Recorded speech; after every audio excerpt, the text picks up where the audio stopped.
This is the state of the nation. So tonight we want to track two key fundamental issues that affect we as Kenyans.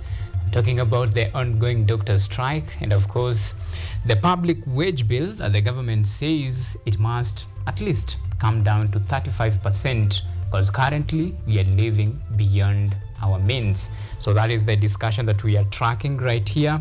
And of course we invite you to be part and parcel of this discussion. You can talk to us on all of our social media platforms and we'll be sure to sample all of your feedback at the tail end of this bulletin. Remember, we are live on YouTube at KUTV News Live. You can tweet me on X at Auma Evans. Remember to use the hashtag State of the Nation. And of course, I'm joined tonight with my guest here who will be helping me to unpack this particular discussion. That is let me get your name correct. That is Kaikai and Naipamei. Thank you so much for making time and of course for taking part in this very important conversation that we are having tonight. And of course I'll just throw you in direct to whatever is happening.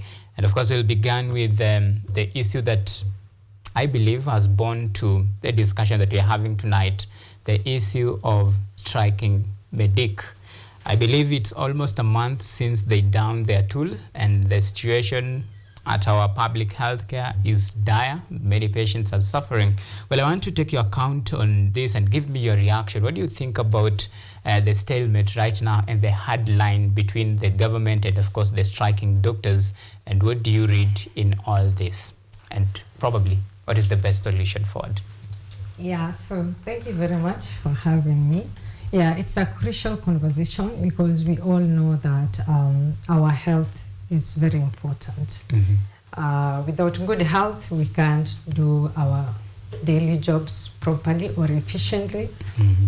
And also, without security, the doctors can't work well. Mm-hmm. Without teachers, the doctors can't get knowledge from the people who have taught them. Mm-hmm. And without the law, those are lawyers and courts. Without the rule of law, the country will be in shambles like Argentina and Haiti. All right. So I believe that what I'm saying is that each career is very important. It complements each other. Mm-hmm. But let's go straight to the matter at hand, which is health matters. Also, I would like us to see it from the Constitution of 2010. Mm-hmm.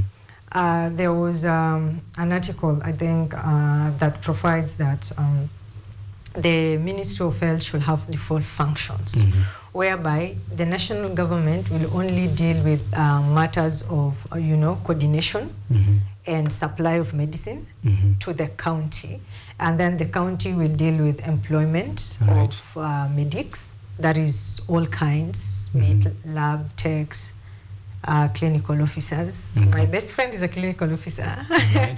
And surgeons, dentists, all those stuff, nurses. And then, but there have been a pull and push situation, just like any other ministry, mm-hmm. whereby sometimes counties, when they fail, they say, national government hasn't given us money. We have had these stories. Mm-hmm. But then let's go straight forward to according to what is happening. Mm-hmm. So we are basing, the medics are basing on the 2017 CBA. Mm-hmm. So I believe most Kenyans are aware of what that document entails, mm-hmm. The 2017 CBA. So let me just review some important highlights mm-hmm. that the CBA contained. Mm-hmm. So according to the 2017 CBA, the request made by MEDIC to the then government in place mm-hmm. was effective date and duration of the agreement was on July 1st. Mm-hmm. That is when they signed the agreement. So July 1st, 2017. Mm-hmm. And the agreement was to last for 4 years. Then after 4 years, there will be a review. So I would like us to take this journey and count from 1st July 2017 plus 4 years. Mm-hmm. That is 1st July 2021 mm-hmm. is when the KPMDU should have done a review according I'm just like reading from their website. Like, yeah, it's public information. All so right. there's no politics here, there's no anything. So I'm just like, I want us to get into the flow and understand like what happened. So the request of the CBA of 2017 was that salary benefits, which is very important for every person who works, not only for medics, but for everyone, you including as a presenter, a journalist. It's important that you get a fair returns of the services you're offering, not just for you to survive, but for you to sustain yourself and your family and to get some for your investment. So that should be very clear to everyone, that having a fair salary and where possible allowance is very important for everyone who is working in the Republic of Kenya. And then the other involvement or highlight of the CBA 2017 was the process. They outlined that there should be no delay of the salary payment. As I said, it has always been a push and pull where since the function were default, county delay paying them for 6 months.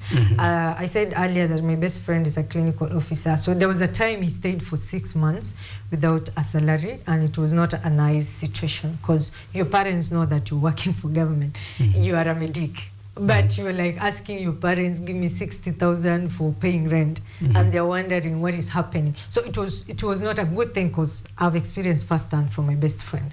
So I believe that I've just mentioned two. There are so many things they negotiated, but those are top, which it is leading us to the situation where we are. So those important issues of avoid delay and of payments for the medics and the allowances, and also there is an important factor which I've forgotten, giving them a space that is conducive, especially for night shift. It's very important. So they included it there that when the medics are in night shift, the government institutions, which are hospitals and healthcare facilities, should at least have a comfortable space where a medic can sleep. They can get access to internet, they can get a TV, just like any other public servant who are in position. So those were very important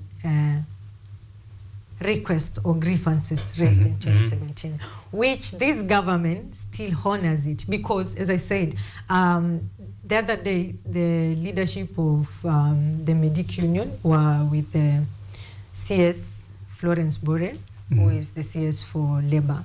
And if you followed the report, she was also very concerned. She's in line with their requests because they're genuine. To be honest, there is nothing that they requested that is beyond normal because all those I've stated are important for every other person. The same way we fight for the police officers, the prisons to have better spaces, yet the prisoners. Why will we not fight for the people who are providing healthcare services? So it's just normal. But now where there's a pull and push between the intern medic. So the problem is the intern medic and their stipend. So initially, the agreement took 4 years, which it was supposed to be reviewed in 2021, according to the 2017 CBA. But remember, in 2021, they did not review because siasa ilianza. They didn't review it. So the campaign's mood came, the then president didn't have time to sit with them and review going forward for the long term. And as we all know, agreements have a time limit. All right. Yeah, it's just like contracts. Okay. It can be 5 years, 10 years, 15. In this case, it was 4 years. All right. And then now they were supposed to review then immediately after the new government was formed. Okay. I don't know what happened. They waited until after 2 years because last year was the first year for this government to be in place, and now this is the second year. So there is concern that the stipend for intern has been reduced from the then agreed 206,000 to 70,000. And they have that stand and they're saying like, we are not budging, the government has to pay us. So according to the statistics, we have around not more than 10,000 doctors. Okay. And before even we move further, Now the real problem here is the hard line between the striking medic and the government. Stand, And do you see an end to this? Because this is a problem that seems to be persisting. And of course, in as much as this, the strike will continue, then the doctors are holding their firm stand. At the same time, the government says they don't have money. Do you think maybe we'll have a consensus, or is it a situation that maybe we could see a further escalation? Because there are threats that maybe there might be some, even stiff and more stringent action from the doctors. So what do you read in all this? So according to the doctors, KMPDU, the first grievance was they say that the delay of their salaries and allowance has never stopped, even if there was an agreement. So the government was positive, and they are going to pay 2.4 billion Kenya shillings to the delay or the arrears, which is positive because they requested, it's their right. The government is willing, the treasury is going to release the money for them.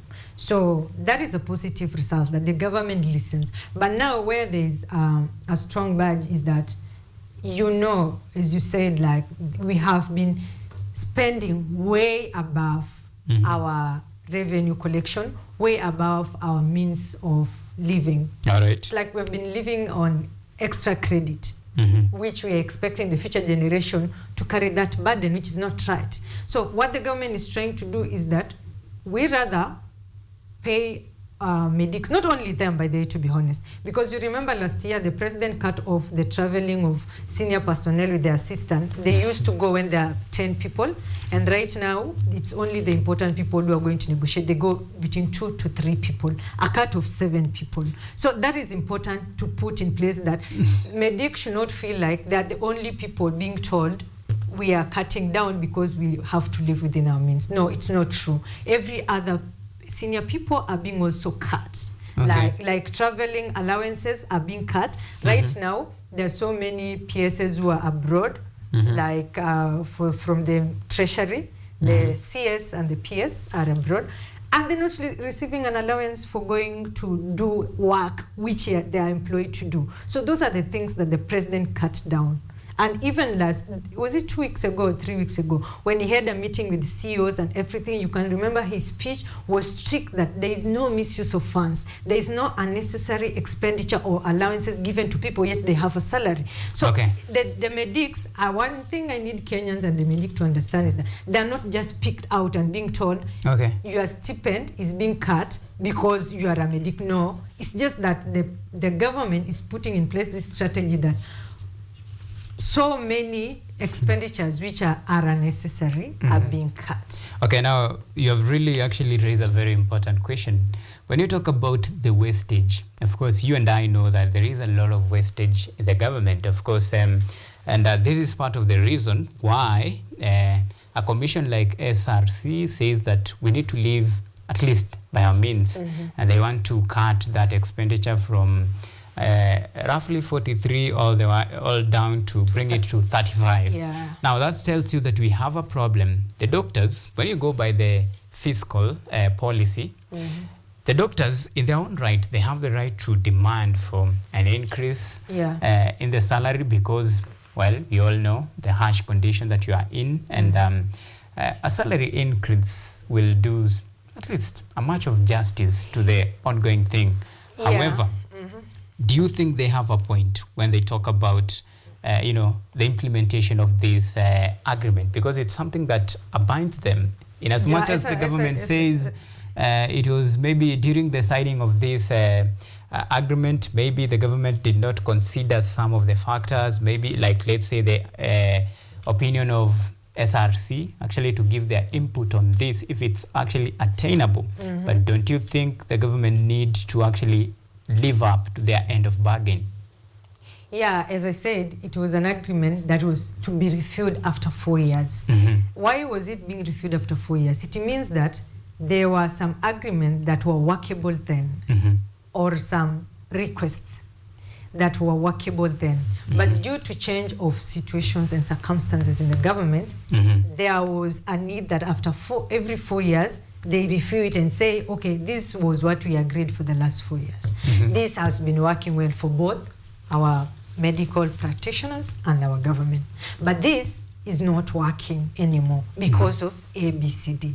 Just the same way every other citizen will expect that if your employee is changing any terms and condition of employment, they will call you and tell you, you have been working for us for the last 7 months. But now we are reviewing. But also let's separate these issues. It is the interns. This effect is for interns only. It's not like for those who have fully like finished their course and their nini. So the government is trying to say, you are an intern. Do you know the rest of intern? Some even receive 12,000 stipend per month. But we are not trying to compare. We are not trying to compare careers here. We are just saying, like, as an intern, there are others who have been there for 6 months. They have 6 months to finish. And actually, there is one important thing that the government has considered. It has promised that at the end of your internship, you will be directly, fully, permanently employed by the government, which is a win for these interns, because we all know that according to SRC, when you are fully employed by the government, your salary ranges between 600,000 to 1.5 million, which is very good salary. Fair enough. Now let's address the elephant in the room. Let's talk about this, the wage bill. Well, right now, owing by the Standard, and this is from the Felix Kosgei, he said, during from the time 2019 to at least 2023, we have had some increase of public servants who have been employed, and this has increased the wage bill. And he says that we need now at least the revenue that the government is collecting to now go to development projects, things like that, instead of servicing, you know, the salaries of the public servants. Well, yeah, we have them. But what's the solution? Does it mean now we'll have to fire the workers or what? So what the Chief of Staff and the Head of Public Service, Mr. Felix Kosgei, said, he said actually when they were in Mombasa, on Friday, Saturday, and on Sunday, he was meeting the head of the PSs and the CSs and stuff like that. Okay. So what he meant is not like people are just going, okay, let's just be honest. Let's even forget what he said. Let's be honest. Have you ever gone to a government institution and you find someone the age of your father, they're 70 years and they're still in office? They don't have any idea of like the evolving world, the technology that is coming and stuff. I feel, this is my personal opinion, it is not the opinion of the government. I feel like some individual who are just filling spaces in government offices should retire. To be honest, because I'm saying this from real experience. I've gone to so many government institutions ever since when I was in campus, 2017, 2018, 2019, up to date. And sometimes I go there and I'm being told, oh, go see our senior. And then I go meet them. I respect the elderly and I respect their wisdom. But if you see their productivity level with what's vis-a-vis what they are receiving, it's not equivalent. Because, you know, when you get to 65 years, your thinking capacity and your energy and creativity slows down. So these guys are 70 years, 73 years. They need to go home. And they're not true. There's so many. Like, if you go to many government offices, it's those old people who are so many. The young people who are creative, who are innovative, who will help the government come up with better ways of making more money. Are not getting the opportunity. So the old guard should go home. Now, talking about the old guards going home, now let's talk about those who are there. Well, the government says that there is no money for at least pay rise. Maybe if you want your salary to be reviewed for this time, maybe the government says it's not possible. Let's take a look at our fiscal policy. This is how we actually, you know, spend our economy, how the taxation and everything that concerns this. Well, if you live in a country where, going by the transaction, some say the cost of living is high, at least you need a pay rise to meet the demand, the daily demands, and of course the basics need that you need as a Kenyan. Well, at a point where you are in a very state of, you know, we'll say it a very dilemma state whereby you barely survive as a nation. Well, the only hope that you have, maybe government, maybe, or even your employer could do something to at least increase just a little bit of your paycheck. but it's now, as things stand, it will remain that way, at least. For now. For now, this is what the government is saying. So how do you balance this? At one point, you have harsh economic condition. At the same time, as a nation, you have to balance because you have to live at least within your means. Within your means. We need to live within our means. How do you deal with this? Yeah. So just a point of correction. For the last 17 years, the economy has been tough because the government took a strong stand to subsidize production and not consumables. And yeah, it was a new thing. It was scary for everyone, including even government officials. It was scary because it's something that has never been done since independence. Since independence, when Kenyatta took place, he subsidized final products, consumable. Moi came in for 24 years. That is why there was maziwa ya Nyayo, mkate was 20 bob. He subsidized it. Kibaki came in, he carried forward. And Uhuru did the same. But when Ruto came in, he sat down and with his government, of course, they reviewed all the policies and all the money that are being spent on subsidies alone. It was a lot of money, every month billions of money. And beside that, this money were even not going to the right places they're supposed to be. You remember at a time when President Uhuru declared that there are 2 billion Kenya shilling being stolen every day. So such were the things that this government was trying to curb, to seal those loopholes. Yeah, it was a tough journey, but I'm happily here to report that the cost of electricity has reduced by 13.5%. When you buy your token right now, you can confirm. But who do you contribute that to? It is it contributes the government to the fight or the global market policy? No, Because matters to do with electricity we define by ourselves because we produce for ourselves. We don't import electricity in Kenya. But there is some factors like fuel. Yeah, fuel is different from electricity. Because increase in fuel at least contribute to increase in electricity cost. Yeah. A decrease means that Kenyans have reprieve. Okay, so who do we attribute this reprieve to? Is it the government or the global dynamics? The government decides for their citizens. It's not the global. Okay, we are Kenyans. We have laws and rules and regulations that define us. We have the head of states. We have everything that defines us. And we have our territories. So the global doesn't decide how Kenya lives. The only thing that we align global are global policies and issues. And at this point, I'm talking about the issues of Kenyans. And those are definitely defined by the government of Kenya. So let me finish. The cost of living has reduced. We've started from electricity. We've started from fuel. Paraffin has reduced by 23 shillings yesterday. 18. And yeah, 18 shillings, sorry. And that is... and you see, there is no subsidies. The main point that I need Kenyans to understand, these things are generically reducing without subsidies. You see, for the last 50 years since independence, they were reducing, but they were not true prices because there was a subsidy that the government has paid. So if you used to buy fuel at 150 shillings, the government had paid the extra 30 shillings. But right now, if you're buying at 193 petrol, it's the true value of 193. The government is paying nothing. You know, so that is the big difference. And then you've seen the exchange rate has really reduced with the true value again. When this government got in place, they said, you know what, we are going to let the Kenya shilling to freely fall, not manipulating it from the CBK.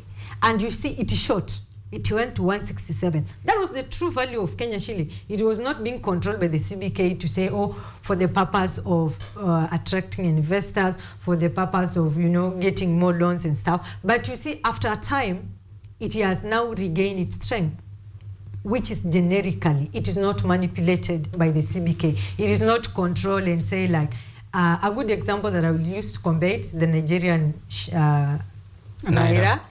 When the government was controlling, it was at 400 versus $1.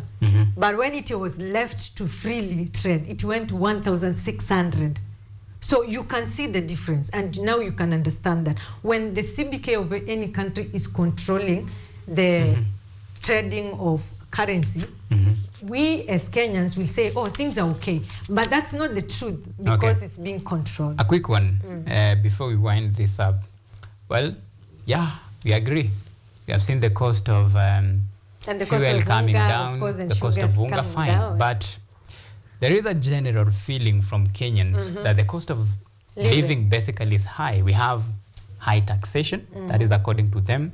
Well, when you talk about the cost of living coming down, we must see a reflection. Is that the general perception that we're seeing? And what's your take on this? Let me explain in a very layman language.